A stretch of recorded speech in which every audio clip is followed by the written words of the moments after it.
dañ fi ñëwoon tey parce que PCA wu IPRES ak directeur bi Mamadou Sy Mbengue ak le ministre Mansour Sy ñoo ñu recevoir pour ñu waxtaan ci mbirum pension yi waaye à notre grande surprise liñ fi gis jagul tey jagul suba ndax ku ne xam ne ne retraité Sénégal dafa sonn bu fekkee nee nañu dañuy mensualiser te la ñu defoon décembre bu indi fi coow jël pension yi dagg ko ci digg bi fay la genn wàll loola dana mettiwaat ci ñun trop dëgg la nag wax nañ ñoom jël nañ seen mesure d'accompagnement bi ñu jël moo di ne dañuy xaw a leble bu ñu la daggee jox la benn weer dañ lay lebal genn wàllu weer ba tey baax na waaye loolu ana mesure d'accompagnement ana yokku-yokku ba ana yokku-yokku ba ca pension ba amul njëriñ te booy seet ki sous région bi pays yi bokk CEDEAO yëpp Sénégal moo ci gën a tuuti pension Sénégal veuve Mali sax moo ëpp pension yenn pensionnaires yi fii donc loolu ñaaw na ñaaw boo xam ne man vraiment déplacé ay mag ñëw fii teg leen fii amoo loo leen wax lu may naan mesure d'accompagnement ay lebal la 50 000 ak lebal la 100 000 francs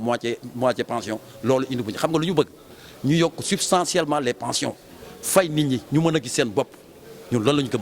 Ibra Fall Sénélec la retraité maa ngi bokk nag ci grand cadre bi nga xam ni Birahim Fall moo ko jiitee mensualisation man ni ma ko déggee mooy ko daan fay ci nangami weer nga fexe ba di ko fay ci benn weer mooy mensualisation lañ may fay nag conséquence loolu la or ñii ni ñu doxale mooy dañuy dagg doog a mensualiser donc pour man mensualisation domaine période la temps l'argent domaine chose la maintenant ni ñu ko defee nii mooy daaw ba ñu daggee affaire bi dañoo gis ni nit ñi dañ doon kaas parce que dañoo xaar ñaari weer ñu fay leen benn weer ni dañ leen di fay d'avance boobu nag mën naa koo jàpp bu ñu nekkee ci jàmm mais bu ñu amee problème nag jàpp mu ni fay nga ma d'avance. pourquoi parce que bañ may njëkk a fay toog nañ juróom-benn weer ku retraité juróom-benn weer nga jox koo jox xaalis mënoo prouver ni fay nga ko d'avance daf la koy nangul mais bu ñu amee problème dootuma nangu rien ne me prouve que dañ maa fay d'avance donc man jàpp naa ni li leen waroon mooy ñu fay ñu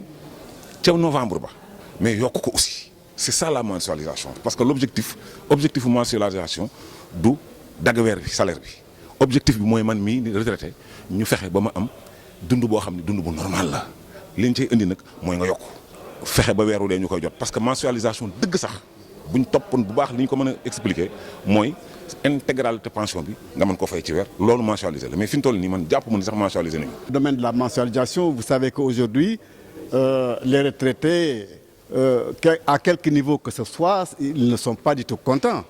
Parce que d'abord, vous savez qu'aujourd'hui, au Sénégal, ils ont toujours appliqué comment dire encore, le système par points.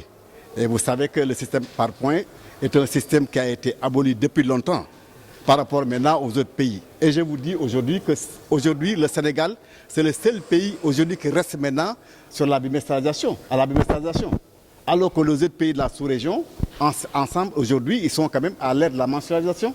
Nous sommes en retard donc dans ce cas-là. Mesure d'accompagnement yi na ko wax. na ko wax. genre prêt lay doon. genre prêt la. genre prêt di ko fay 1600 par mois. man dama bëggoon moom ci boppam.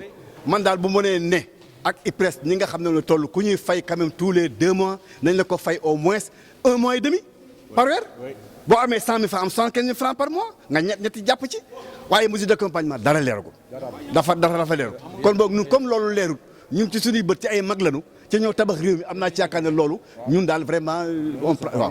rencontre bi daal vraiment dañ si am mbetteel parce que bon la dernière fois bi ñu fi daje dañ ne woon que dañuy dem vers la mensualisation mais avant cela nous on avait posé des conditions c'est-à-dire une concertation ba pare une concertation entre les différents commandants des syndicats de retraités et la tutelle, c'est-à-dire l'IPRES. Wow. Concertation pour voir comment faire, quels moyens emprunter pour aller vers la mensualisation. Parce que ce qu'ils avaient fait, comme ça, c'était pas bon. Hein, tu te rêves un beau jour, on prend ta passion, on divise par 2. Lolo, au tout début. Alors on a fait des marches, on a fait du bruit. Alors là, ils ont su que bon, c'était pas ça. Ils nous ont appelé à une certaine concertation. Bon, on a répondu à l'appel. Il nous avait dit que bon, qu'il allait nous rappeler. Mais malheureusement, nous toc, bon, les gens nous sont venus. Nous sommes en salle. Bon, vraiment, dans le PCA. Non, c'est le directeur de l'IPRES.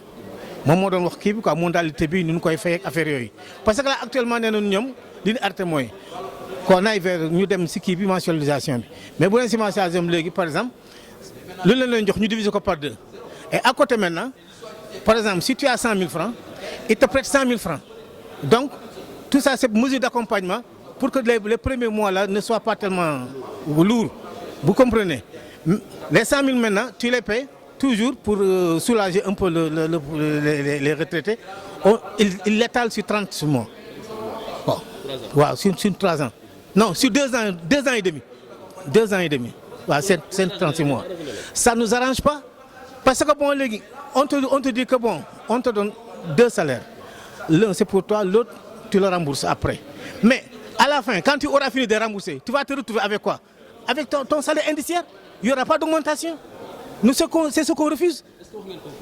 Non, actuellement bon vous nous avez pris comme ça bon c'est parce que les débats sont ouverts mais nos gars sont prêts comment dire à soulever ce problème parce que c'est ça le problème il y a pas eu de relèvement de pension amul. léegi maa ngi dégg naa relèvement de pension. waaw ba ban hauteur ngeen bëgg ñu relever. ñun bëgg bon loolu yëpp ay waxtaan la woon mooy waxtaan bi ñu leen woowoon dañu ne woon balaa ñu def nii dañuy woo ñu ñëw ñu toog ñu waxtaan ñun bu ñu nee 10 ñu ne 5 ñu waxtaan ba jox si dara mais ñun ay retraité lañu bu doon suñu sago ñu am 100% nous on demande 100% sinon 200% léegi nag bon ñoom ñooy xool léegi lu ñu proposé. Quoi qu'il faut respecter les agents retraités qui ont eu à travailler ce pays. Macky Sall a déjà lancé sa lettre en ce sens. Si nous sommes en paix, c'est à cause de vous. Vous avez travaillé ce pays. Donc, comment peut-on dès décembre faire une grève? Parce qu'il y avait une coupure de la moitié de la pension qui a conduit à une grève. Macky Sall était en Guinée, il était obligé d'écourter son voyage pour venir. Parce que les jeunes avaient attaqué à l'université en caillassant. Maintenant, les vieux ne caillassent pas, mais ils peuvent au moins débattre de ce qu'il est pris. Hein? Alors, la lecture qu'on en fait, c'est on les a donné 1 an de réflexion. Ils sont revenus avec les mêmes choses, en disant qu'il faut amortir en donnant, par exemple, un prêt d'une moitié de pension qu'on va payer en 30 mois. Ça ne suffit pas. L'IPRES a une réserve de 500 milliards de francs. Il a investi dans combien d'entreprises? L'IPRES se trouve aujourd'hui être une société en surliquidité, ce qui est rare. Nous sommes en crise économique. Depuis 2008, il y a une crise économique, financière, énergétique et alimentaire. C'est la seule entreprise qui traverse cette situation-là. Donc, les mesures qu'ils ont prises, à savoir, ils vont donner le bimestre de ce mois, qu'ils avaient dit de payer le 5. Ils n'ont pas payé. Donc, c'était des tapes à l'œil, quoi. Maintenant, à partir de décembre, ils appliquent la mensualisation, qui n'est pas une mensualisation comme nous l'avons demandé. Parce qu'ils nous ont consultés sans tenir compte de nos avis. Comment vous l'avez demandé? Nous l'avons demandé avec des mesures d'accompagnement. Avec la réforme de l'institution. Nous sommes avec les vieux textes de 1958, la 4e République, sous De Gaulle. De Gaulle est mort depuis longtemps. Ceux qu'ils défendaient même ne sont plus là. Nous, on nous donne ces textes-là. Parce qu'on les a pris, on l'a ravaché en 1975 à l'Assemblée, on l'a voté en catimini comme ça. Maintenant, c'est ce qu'ils sont en train d'appliquer. Dans toute la sous-région, les retraités se trouvent avec 500 000 ou 700 000 au Mali, etc., avec le système de la proportion.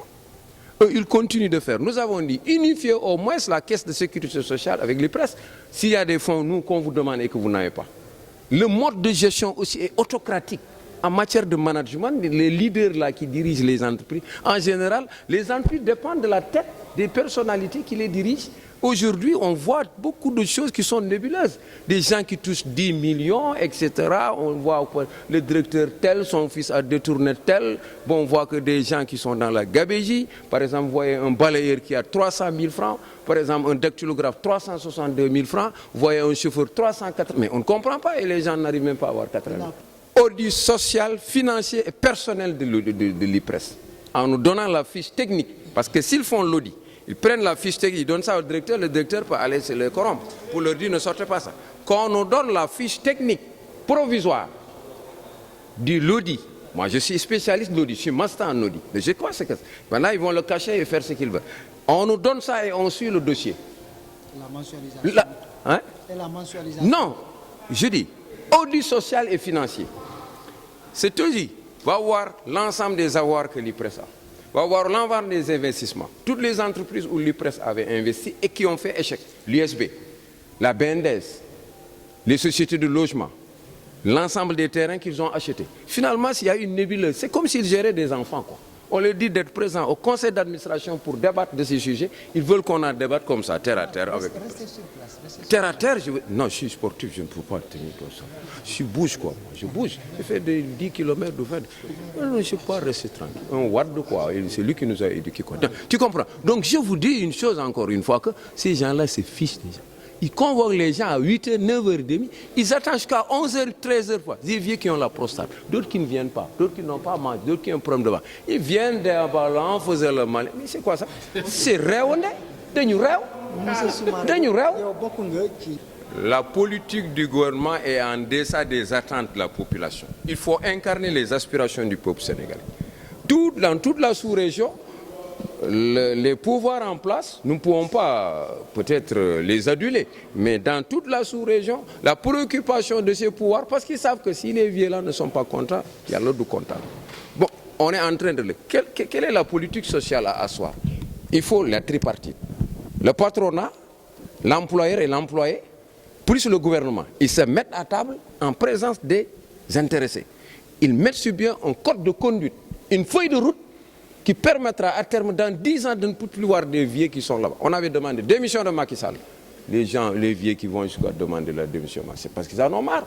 Ce matin, ils n'avaient même pas mangé. C'était en décembre dernier, excusez-moi. Vous avez compris. Donc, il faut asseoir une politique sociale rigoureuse, adaptée aux masses, avec les aspirations profondes du peuple sénégalais.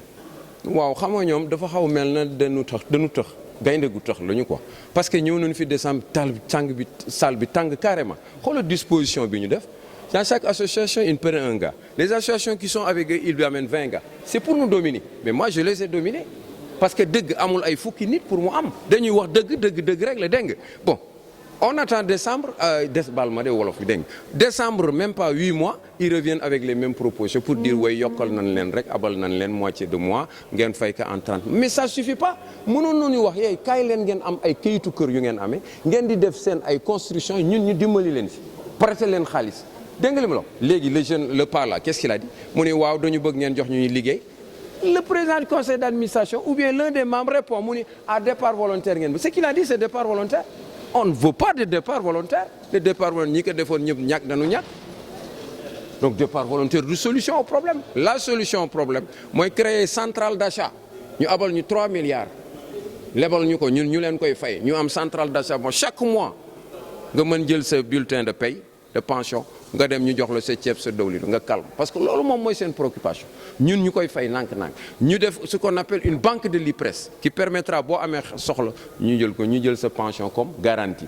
Le gouvernement a des facilités, des tôles et tout ça. Mais ils prennent les gens là comme des petits enfants. Mais ils ne sont pas sérieux.